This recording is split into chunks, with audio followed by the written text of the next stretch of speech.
They pushed humanity too far. The galaxy realized the war had already begun. I signed the paper with a steady hand. That was the hardest part, keeping my hand steady. Not because I was afraid of what I was signing. I was afraid of what it meant that I was signing it again. The Cascara Accords. The 14th time humanity had agreed to less than it deserved. The chamber was enormous, built by the Keth Dominion specifically to make other species feel small. The ceiling rose 40 meters above our heads, carved from black stone and lit by cold blue strips that buzzed faintly in a frequency humans found uncomfortable. I think that was intentional. The Keth were always intentional. Admiral Paul Greer sat to my left. He was 61 years old and had spent 30 of those years in uniform.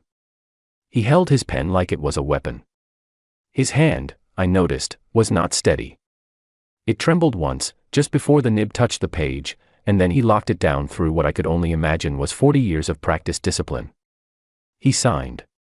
He set the pen down. He did not look up. To my right sat Ambassador Grace Hollis. She had negotiated 6 of the 14 accords. She was the best diplomat humanity had ever produced, and I had watched her spend 3 weeks in closed sessions fighting for every comma, every margin, every clause. She won some of them. She signed anyway. Her expression was the one I knew best from her, the expression of someone swallowing something that had no intention of going down quietly.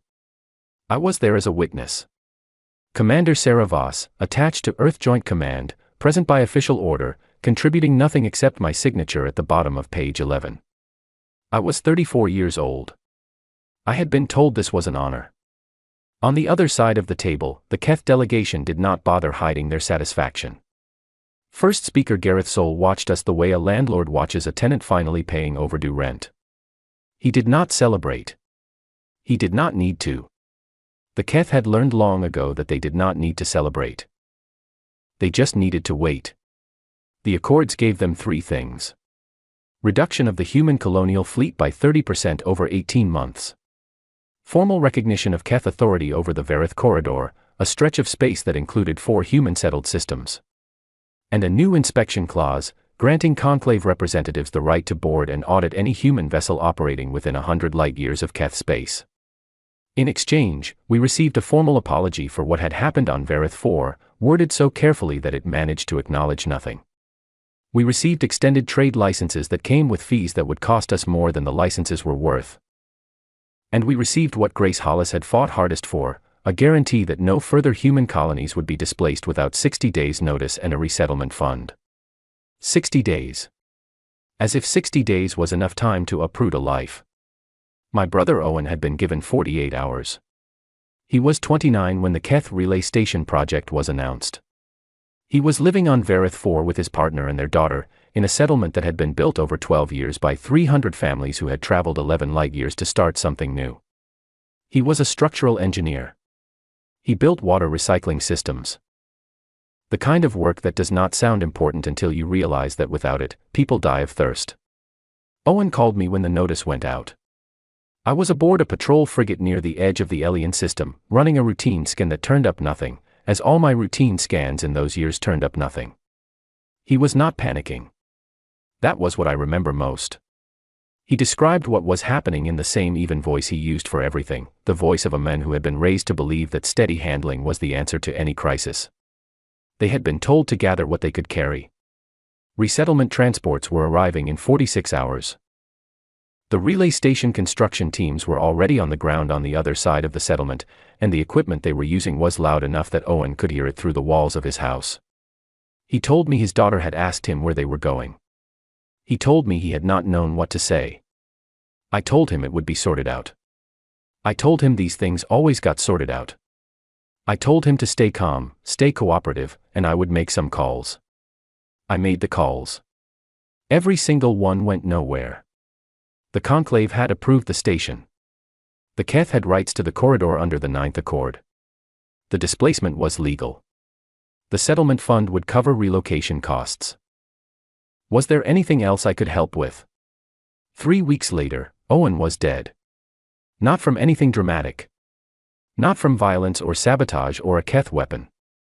He died because the resettlement transport his family was placed on had a faulty atmospheric processor in the cargo section, and no one had checked it before loading, and by the time anyone noticed the readings were wrong, 3 people in the back of the hold had already lost consciousness. Owen was the one who crawled back through the dark to carry them forward, one at a time, to where the air was still good. He made 2 trips. He did not make the third. The conclave issued a statement. There was a formal inquiry. The transport company, a Keth-contracted logistics firm, paid a fine that amounted to roughly the cost of 1 replacement atmospheric unit. The settlement fund sent my family a compensation credit. I accepted it. I have asked myself why, many times, and I always arrive at the same answer. I accepted it because I did not yet believe that refusing would change anything. I was still inside the frame that the conclave had built for us, the frame that told us the correct response to injustice was a formal objection through proper channels, and that the proper channels, given enough time and pressure, would produce something resembling justice. I was wrong. I know that now. I knew it then, somewhere underneath everything, but I had not yet found the part of myself willing to act on it. That came later. The session in the Cascara chamber ended with a reception. Drinks were served, the kind that humans could consume but did not particularly enjoy, because the conclave catered events based on the preferences of the majority of attendees, and humans were not the majority. I stood near the edge of the room with a glass of something faintly blue and watched Gareth Soul move through the space with his attendants, accepting small bows from other species the way a sun accepts the orbit of planets, as simply the natural order. Grace Hollis found me near the exit. She looked at me for a moment without speaking. She had known me for 6 years. She knew about Owen. She had personally written the 60-day notice clause with his name in the back of her mind, and she had not been able to get it below 60, and that had cost her something I never asked her about directly. Go home, she said. Rest. Yes, Ambassador. She put her hand briefly on my arm. Then she walked back into the room, because Grace Hollis did not get to leave early. Grace Hollis was always the last human out of every room. I took a transport back to my ship that night. It was a small vessel, a recon cruiser, nothing impressive, 12 crew and enough firepower to discourage pirates and not much else. I walked straight through to the forward hull section, the narrow corridor that ran along the nose of the ship where you could look out through the reinforced panels and see stars without any filter or frame between you and them. I stood there for a long time. I thought about Owen. I thought about his daughter, who was 6 now and living with my mother on a settlement 2 systems over, and who had started asking questions that none of us had good answers to. I thought about the pen shaking in Admiral Greer's hand. I thought about the 60-day clause and the compensation credit and the fine that cost less than a replacement part. I thought about all 14 accords, each one a step backward, each one signed with steady hands and careful language and the quiet hope that this one would be the last. And then, standing in the dark of that corridor with the stars laid out ahead of me, I felt something shift. It was not anger, exactly. Anger is hot. What I felt was colder than that, slower, more deliberate. It was the feeling of a door closing somewhere inside me. Not on hope, not entirely. But on a particular kind of hope. The kind that waits for someone else to fix it. That was the day I stopped being afraid of what they might do. I started thinking about what we could. I did not know yet, standing in that corridor, that I was not the only one. I did not know that across 14 human-controlled systems, in the bellies of mining rigs and on the floors of fabrication plants and in the back rooms of colony administration offices, other people had been feeling the same cold shift for years longer than I had. I did not know that someone had already given that feeling a name, a structure, and a plan. I did not know about Protocol Ember. Not yet. But I was about to find out. When I think back to the moment I first heard the name, I remember the lighting more than anything else. It was a maintenance bay on Elian Station, one of those spaces that stations accumulate the way old houses accumulate rooms nobody uses anymore, a former equipment storage area that had been reclassified twice and now existed in a sort of administrative limbo, unlisted in the station directory, powered by a secondary grid that the automated systems rarely flagged.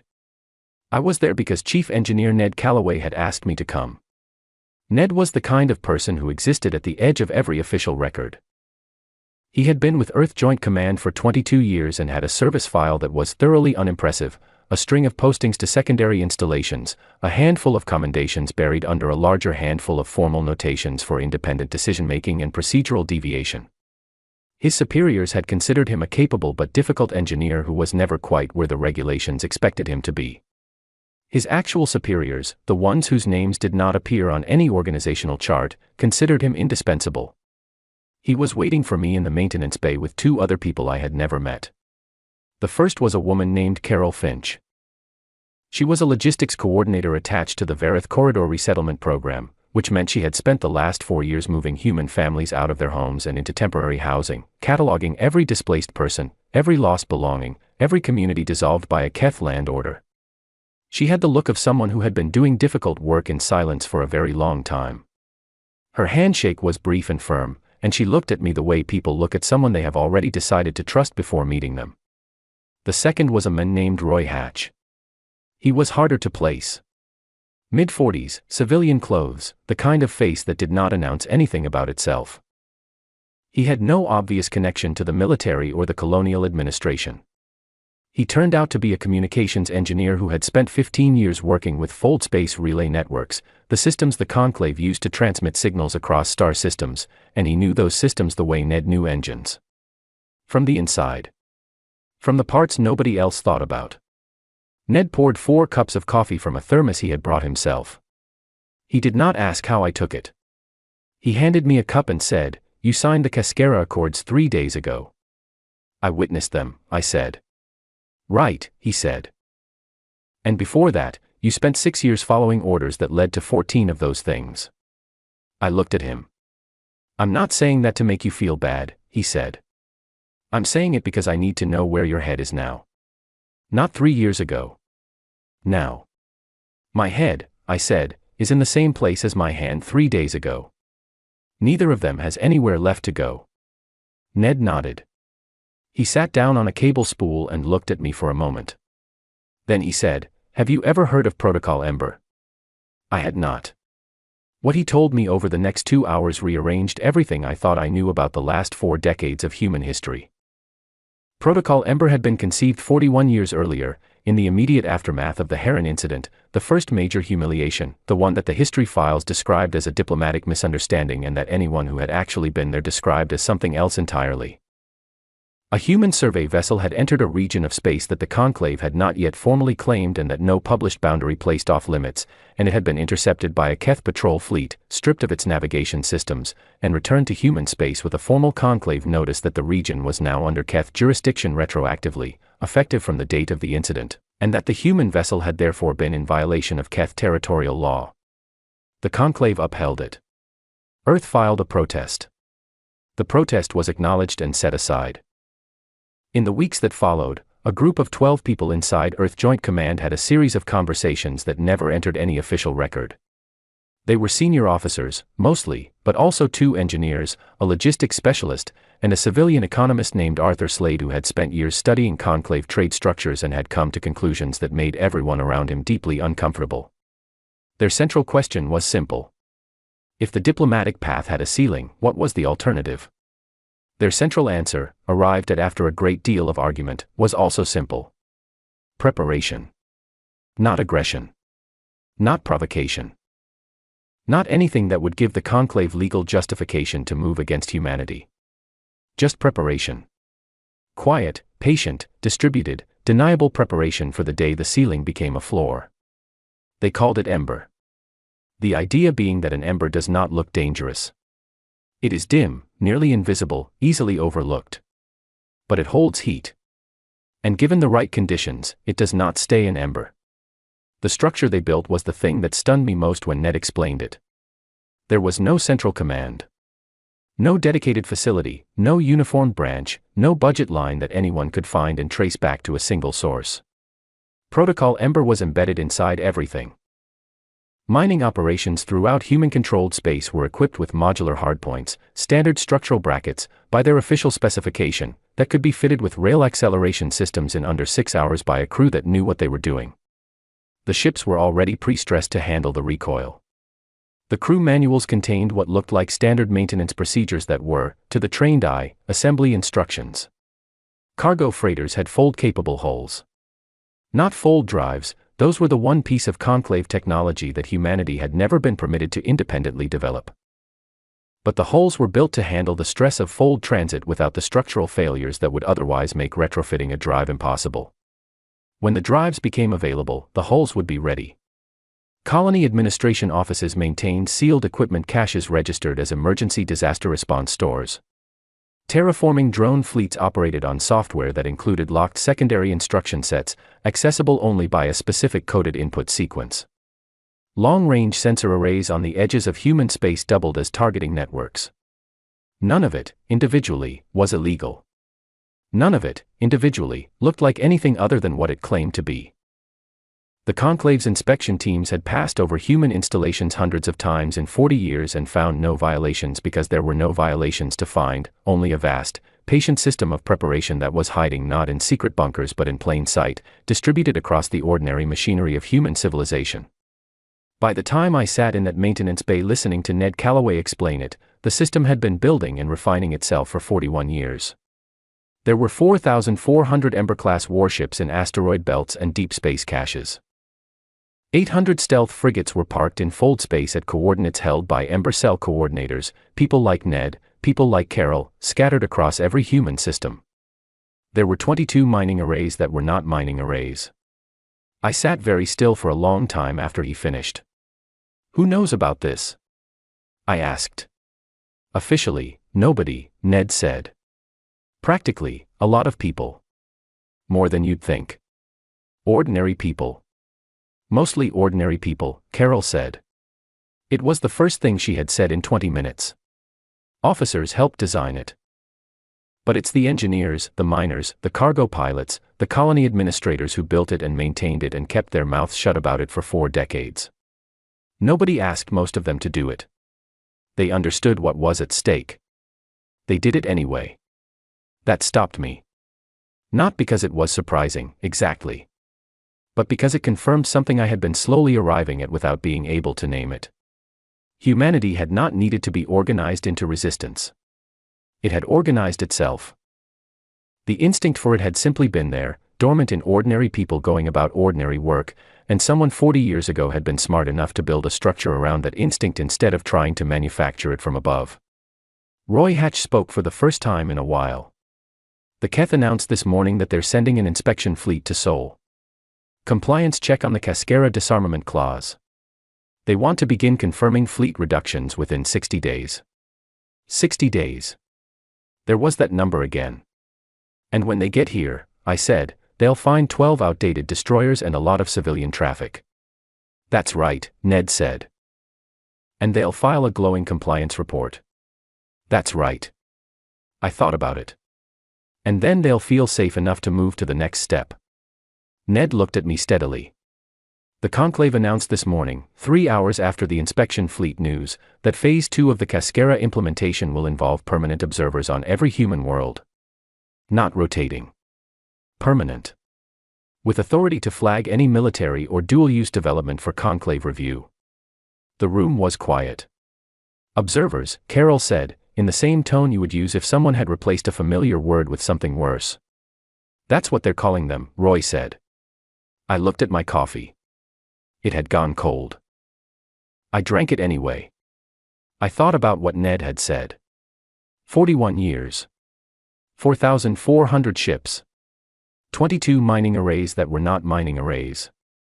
A population that had quietly, patiently, without fanfare or speeches, spent 4 decades preparing for a morning that might never come, and had done it not out of hatred or a desire for violence, but out of the oldest, deepest human understanding, that you do not leave yourself with no options. Ned was watching me. Tell me what you need from me, I said. He reached into his jacket and put a small device on the table between us. It was a standard-looking personal communicator, nothing distinctive about it. When this lights up, he said, it means the word has gone out.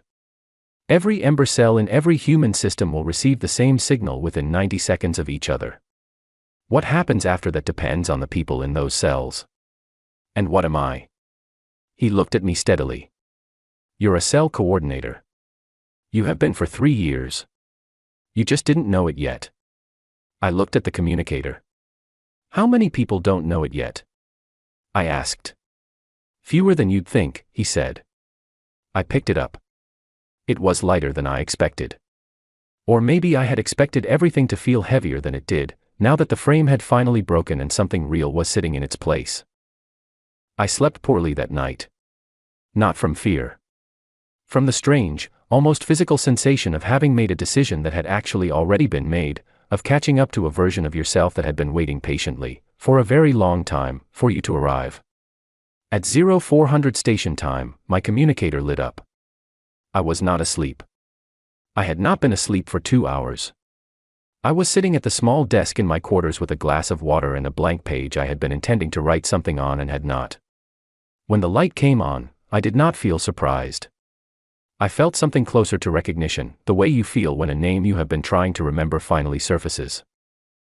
I had 12 minutes to reach my ship. I made it in 8.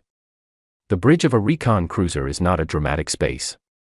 It is small, efficient, built for function rather than appearance, with 6 stations arranged in a shallow arc and a forward view that is more useful than beautiful. My crew was already at their posts. They had received the same signal I had, through channels I had established quietly over the previous 3 years, during cargo runs and patrol rotations that had always looked like exactly what they were labeled, routine operations, nothing worth noting. They looked at me when I came in. Not for orders. They already knew what was happening. They looked at me the way people look at someone they have been waiting to stand next to for a long time. Pilot Owen Hart, I had specifically requested him for my crew 2 years earlier, for reasons that had nothing to do with his last name and everything to do with his extraordinary spatial awareness and his absolute calm under pressure, brought the ship to full readiness without being asked. Engineer Dana Wells was already running diagnostic checks on systems that had been carrying hidden capabilities for 4 years and had never once been used. Communications Officer Pete Larkin was watching the feed from Seoul with an expression of focused quiet. We were one ship. But we were not alone. At 0412, I brought up the tactical display and watched it populate. In the asteroid belt beyond Mars, things were moving. Not dramatically, no explosions, no sudden appearances. Just a slow, deliberate emergence, the way shapes appear in fog when you finally look directly at them. Ships that had been registered as mining platforms were retracting their drilling equipment and extending something else. Long-range sensor contacts that had been catalogued as debris fields were resolving into vessels. From the outer edge of the system, where the light was thin and the traffic monitoring systems had the worst resolution, entire fleets were orienting themselves. I had known the numbers. Knowing the numbers and watching the display were different experiences. Pete Larkin looked up from his station. Keth Inspection Fleet is hailing us. They want to know why we're at full power. Don't answer, I said. He nodded. How long until they have a complete picture of what's in this system? I asked. Dana answered from engineering. They're scanning resolution at current range. 40 minutes to a full sweep. But the moment we start moving, they'll have a partial picture in about 3. I looked at the display. The Keth Inspection Fleet was composed of 9 vessels, heavy cruisers, well-armed, configured for compliance operations rather than combat. They were sitting in a comfortable holding position about 200 kilometers off the port bow, which meant they were between us and nothing in particular. They had come here expecting to spend 6 weeks auditing fleet manifests and signing off on decommissioning certificates. Pete, I said, open a channel to the inspection fleet. He opened it.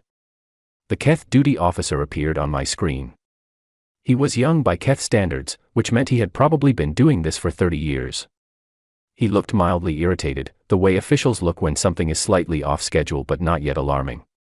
Commander Voss, he said, your vessel is at combat readiness. This is inconsistent with the Cascara compliance posture. Please stand down, Anne. I am going to give you 3 seconds, I said, to signal your fleet to begin withdrawing from this system. I am not going to explain why. I am not going to negotiate the terms. I am giving you the option because I believe it is the right thing to do. He stared at me. I counted to 3. He had not signaled. I looked at Owen Hart. Bring us to intercept. What happened in the next 4 minutes was over before the Keth duty officer had finished transmitting his emergency alert to the conclave. A targeted disabling strike, not destruction, not casualties, hit the inspection fleet's propulsion and communication systems. They were not going anywhere. They were not telling anyone anything, not yet. They were sitting in space, intact and alive, staring at a tactical display that had just told them something their files had explicitly said was impossible. Across the system, the same thing was happening to every conclave vessel within human space. At 0428, Pete Larkin brought up the conclave emergency frequency. The signal from Earth's Shadow Council had gone out 20 minutes earlier. Every ember cell in every human system activated simultaneously. There had not been a single deviation. Not one cell had failed to respond. Not one ship had gone to the wrong coordinates. 41 years of preparation had produced something that most military planners consider theoretically impossible, a perfectly coordinated multi-system operation with no central command in the field.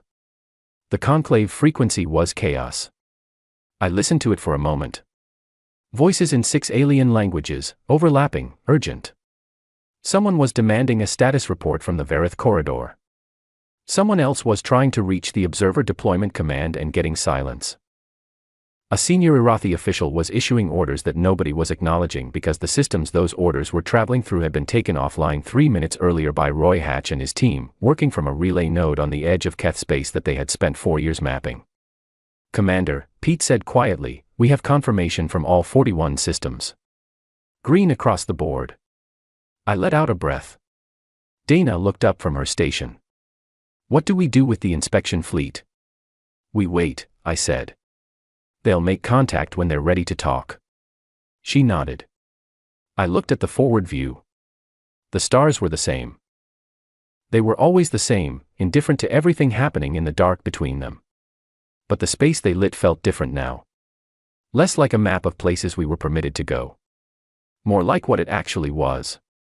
At 0451, the Keth Inspection Fleet Commander transmitted a direct hail. Not the duty officer this time, the fleet commander himself, a senior officer whose name I recognized from conclave engagement reports. He did not look angry.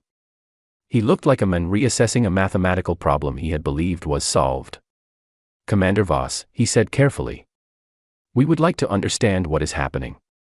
Behind me, I heard Owen Hart make a quiet sound. Not a laugh. Something smaller than that, the exhale of someone who had been holding their breath for a long time. "That's the right question," I said. "Let me explain it to you."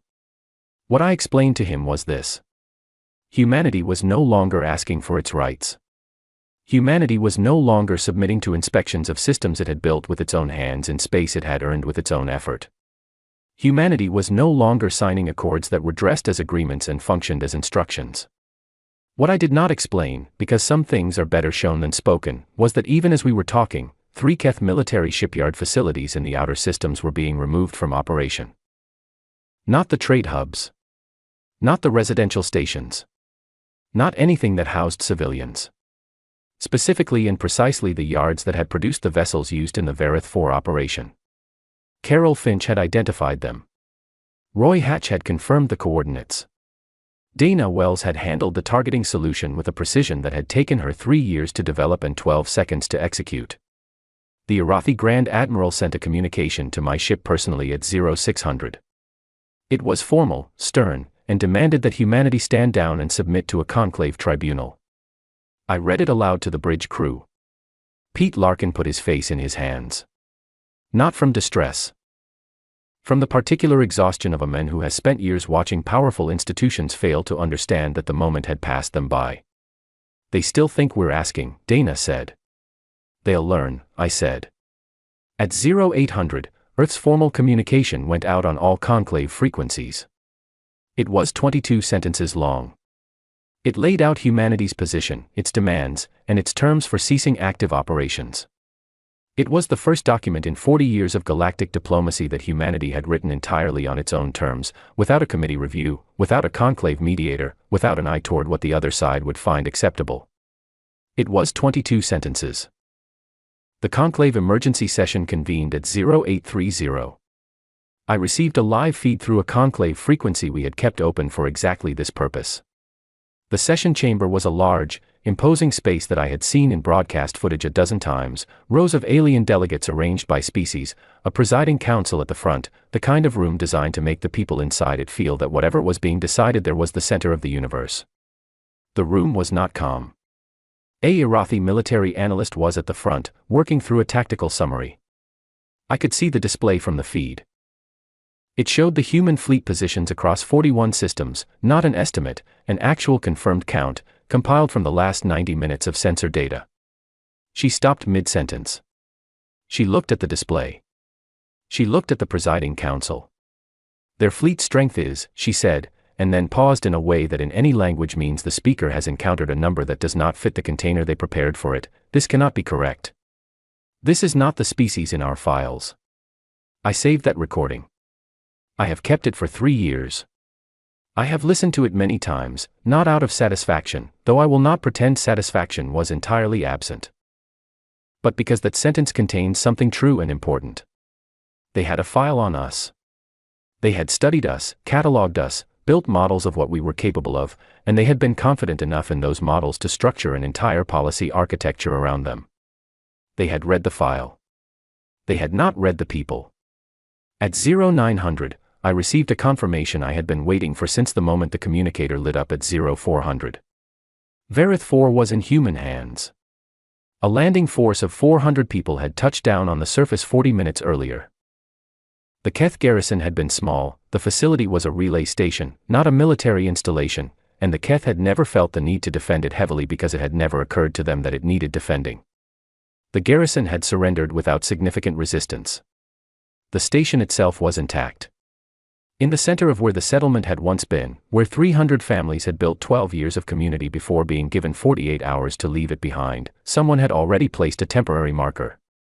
I did not learn until later that it had been Carol Finch's idea, planned months in advance, carried in her personal kit on the landing transport. A simple metal post with a data plate. The names of the 12,000 people who had been displaced. The name of the settlement they had built. And at the bottom, one line that she had written herself. It said, "We came back." I stood at the forward view of my ship for a long time after Pete Larkin gave me the confirmation. I did not cry. I had thought I might. But what I felt was quieter than that, a slow, deep settling, like a weight that has been pressing down on you for so long you stopped noticing it, and then it lifts, and for a moment you cannot quite remember what it felt like to breathe without it. Owen would have said something practical. He would have started talking about what the settlement needed, what systems would require repair, what the water recycling situation was like after 4 years of Keth occupation. He would have been right to do it. That was always the way with Owen, he looked at what needed doing next. I tried to do the same. There was a great deal left to do. In the years before the ignition, that is what the Galactic Record calls it now, the ignition, a name that came from a Keth political analyst writing in the immediate aftermath and that humanity neither chose nor objected to, the Conclave had produced an extensive library of assessments about the human species. I have read most of them in the years since. I have read them carefully, looking for the moment when they went wrong. The moment is not hard to find. It is the same moment in every document. It is the moment when the assessment reaches its conclusions about what humans would do, and every conclusion rests on the same foundation, the assumption that what humans had done in the past 40 years was what humans were. They watched us sign 14 accords. They concluded we were a signing species, that diplomacy was our natural mode, our preferred response, our deepest instinct. They were not entirely wrong. We did prefer diplomacy. We tried it, extensively, for 4 decades. But they failed to understand that a preference is not a limitation. And they failed to understand what happens to a preference when everything it produces is taken away. The Conclave's lead strategist at the time was a Keth analyst named, in human transliteration, Sorithvan. He was considered one of the finest strategic minds in Conclave service. His final assessment of humanity, submitted 2 weeks before the ignition, is a document that I have spent considerable time with, because it is a nearly perfect record of how completely they had misunderstood us. He wrote that humans were a high-emotion, low-patience species whose decision cycles were too short for long-term strategic planning. He wrote that human political structures were too fractured to sustain coordinated action across multiple systems. He wrote that human history, which he had studied in detail, demonstrated a clear pattern of strong initial resistance followed by adaptation and integration. He cited the colonial periods of Earth's own history, the long occupations, the eventual compromises. He had read those correctly. He had drawn from them the wrong conclusion. He thought those histories were evidence of human weakness. They were actually evidence of something else, that humans had lived inside subjugation before, from the inside, and they knew exactly how it worked, and they had spent 4 decades recognizing the pattern because they had seen it before, just with different names on the documents and different faces on the other side of the table. The conclave had treated history as a predictor. They had not understood that for humanity, history is also a manual. There is a specific misunderstanding that I return to most often when I think about those years. It concerns what the conclave chose to monitor and what they chose to overlook. Their inspection programs were thorough where they expected threats. They watched human fleet numbers, counted warships, audited weapons manifests, tracked military officer movements. They were meticulous about the things that looked like danger. They never counted the engineers. They had files on admirals. They did not have files on the maintenance crews who spent 15 years modifying equipment in ways that would not appear threatening until the morning when it mattered. They had assessments of Earth's political leadership. They had no assessment of the colony administrator on Varith 4 who quietly rerouted construction supply chains for a decade to keep ember caches stocked. They had detailed models of the human military. They had no model of the civilian population that had made a collective, unspoken decision to prepare for a future their government was afraid to acknowledge. This is the thing that the conclave never managed to compute, that the most dangerous capability a species can possess is not the one held by its military. It is the one distributed through its ordinary people. Ordinary people who wake up in the morning and do their work, and come home at night and live their lives, and carry in the back of their minds a clear understanding of what is at stake and a quiet, persistent commitment to not let it be taken.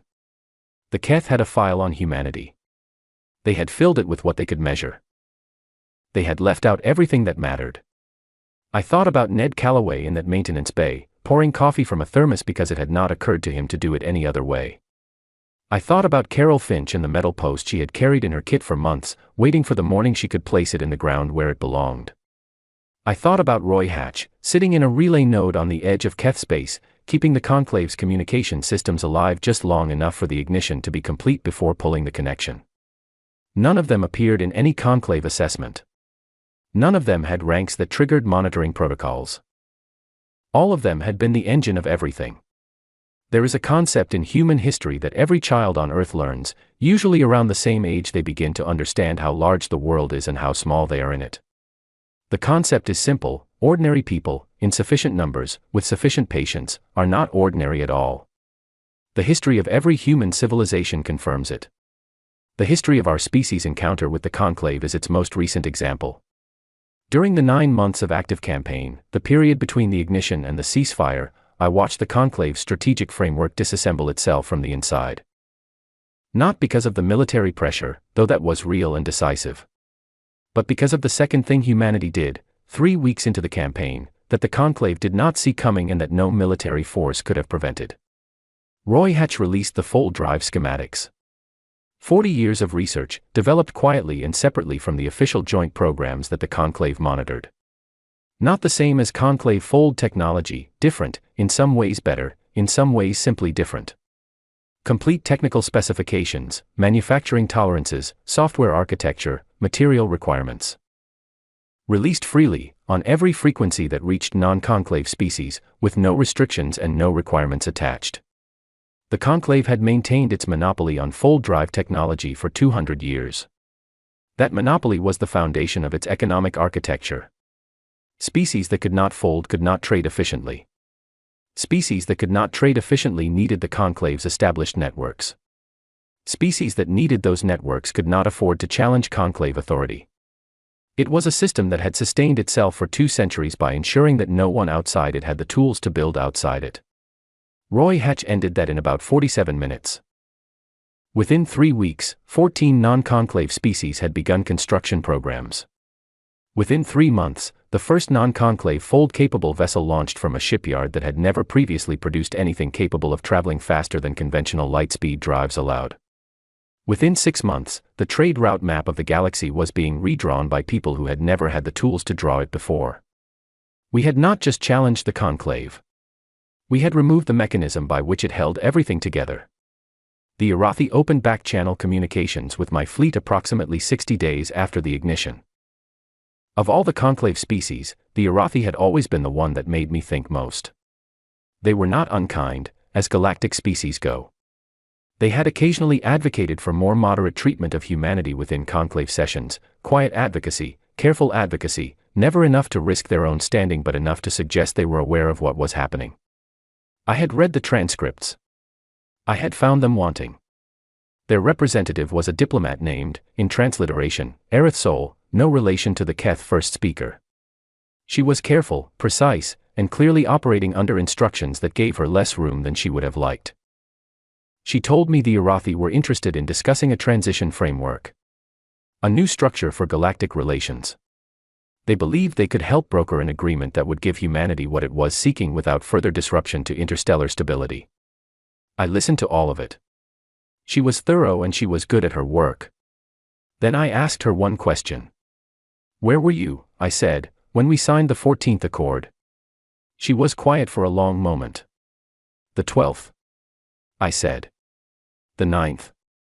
When Varith 4 was cleared. When my brother died in a faulty transport because the company that ran it paid a fine worth less than a replacement part and went back to work the next morning." She did not answer. She was not going to answer. There was no answer she could give that would close the distance between what had happened and what they had done while it was happening. "We'll talk," I said. "When you're ready to talk honestly, we'll talk." "Not yet." I closed the channel. Ned Calloway, when I told him about it later, said something that I have thought about many times since. He said, "The problem with being the bystander is that when the moment comes, nobody remembers you as the person who stayed out of it.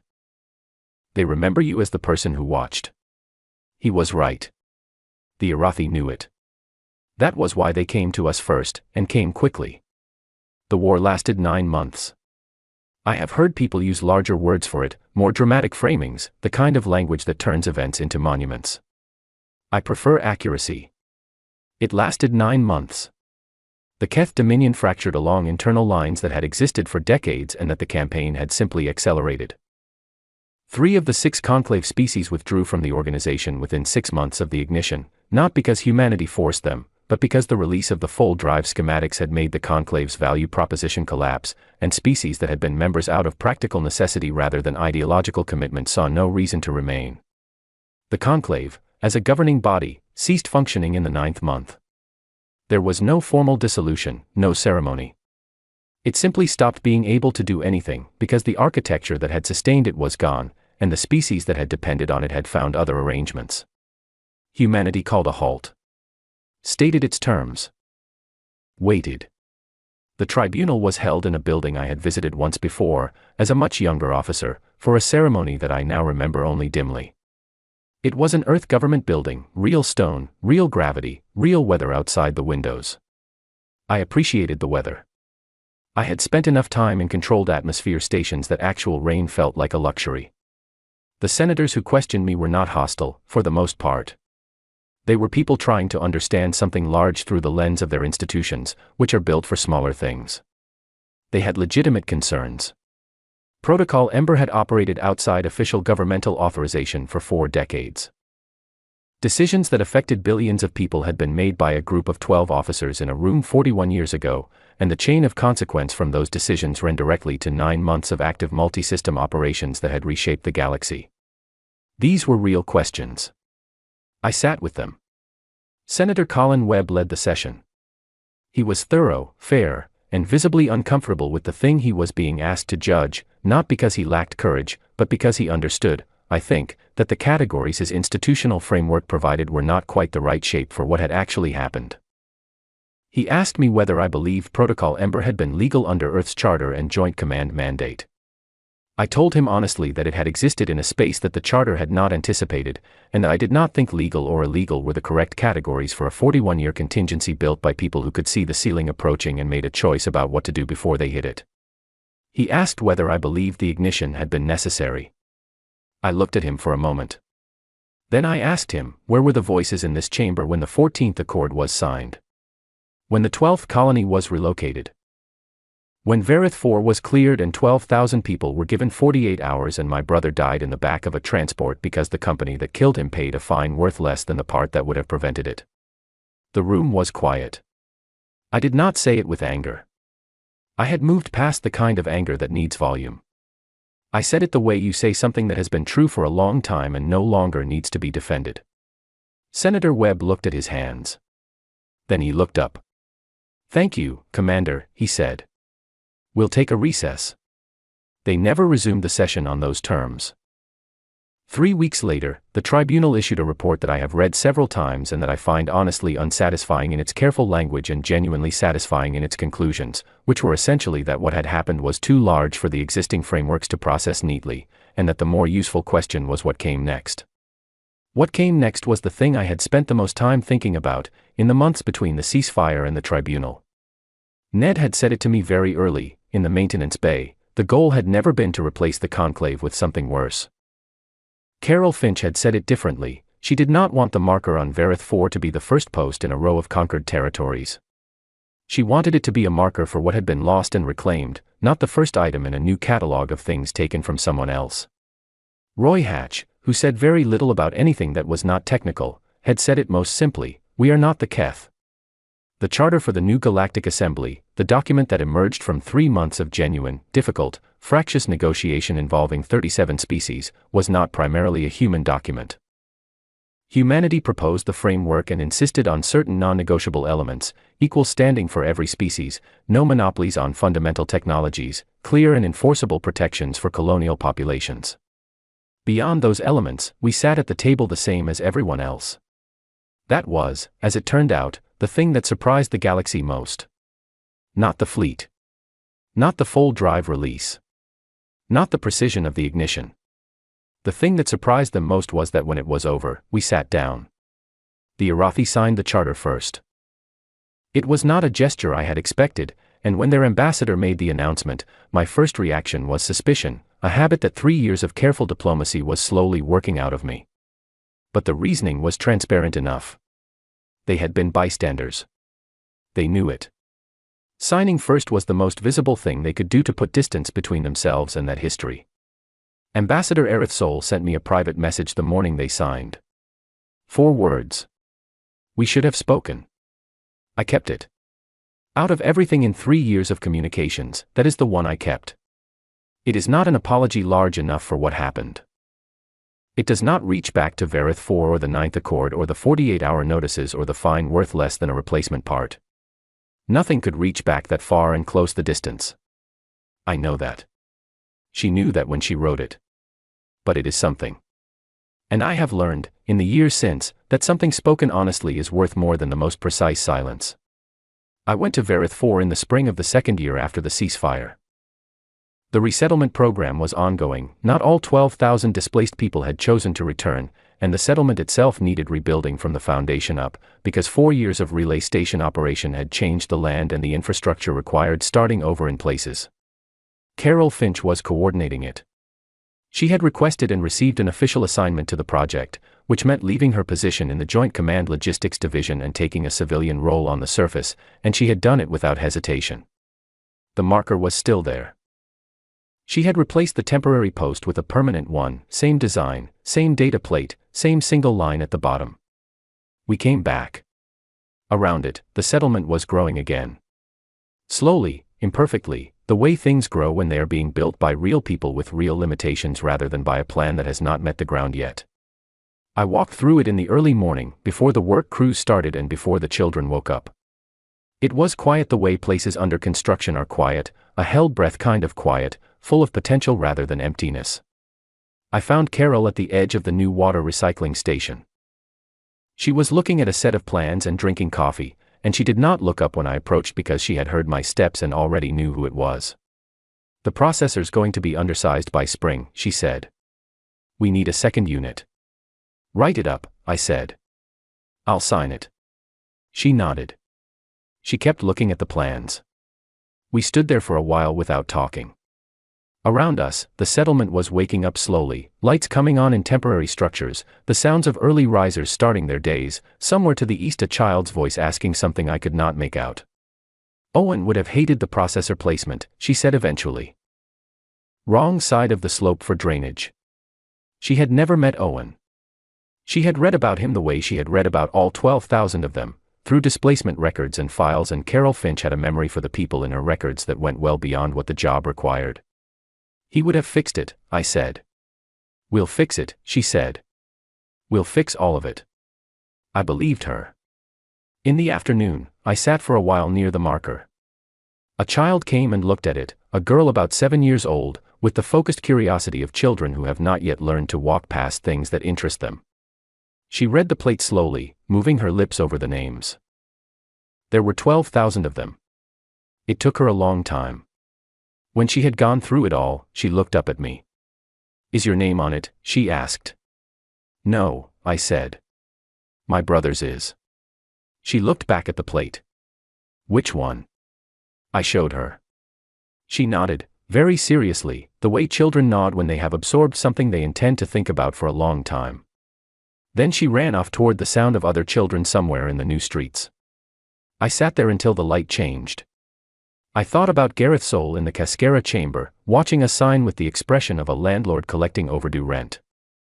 I thought about the duty officer on the Keth inspection fleet saying stand down in a tone that assumed compliance the way the sun assumes orbit. I thought about the conclave session feed, and Sorithvan's assessment, and the line that said humans did not act, they negotiated. I thought about Owen's hand, steady in the dark of a failing transport, carrying people he did not know toward air they could breathe.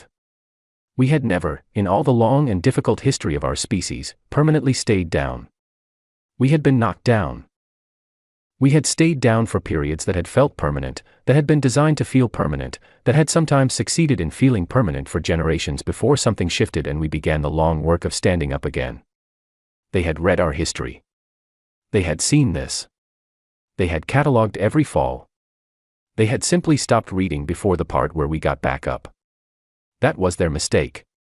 Not the Verith 4 order or the Cascara Accords or the inspection fleet or the observer plan. Those were the triggers. The mistake was older than any of that. The mistake was looking at a species that had survived everything it had ever faced, disease, scarcity, conflict, collapse, the long dark of a dozen near ends, and concluding that because we could be pushed, we had no limit. Every species has a limit. Ours took 40 years to find. They should have read further. The girl who read the names came back at dusk with 2 other children who wanted to know what the marker said. I stayed while she explained it to them, in the way of children explaining things to other children, imprecisely, earnestly, with complete confidence in the importance of what she was conveying. When they had all gone in for the evening, I stood for a moment in the cooling air and looked at the marker in the last of the light. We came back. Yes. We did. And we were not going anywhere again.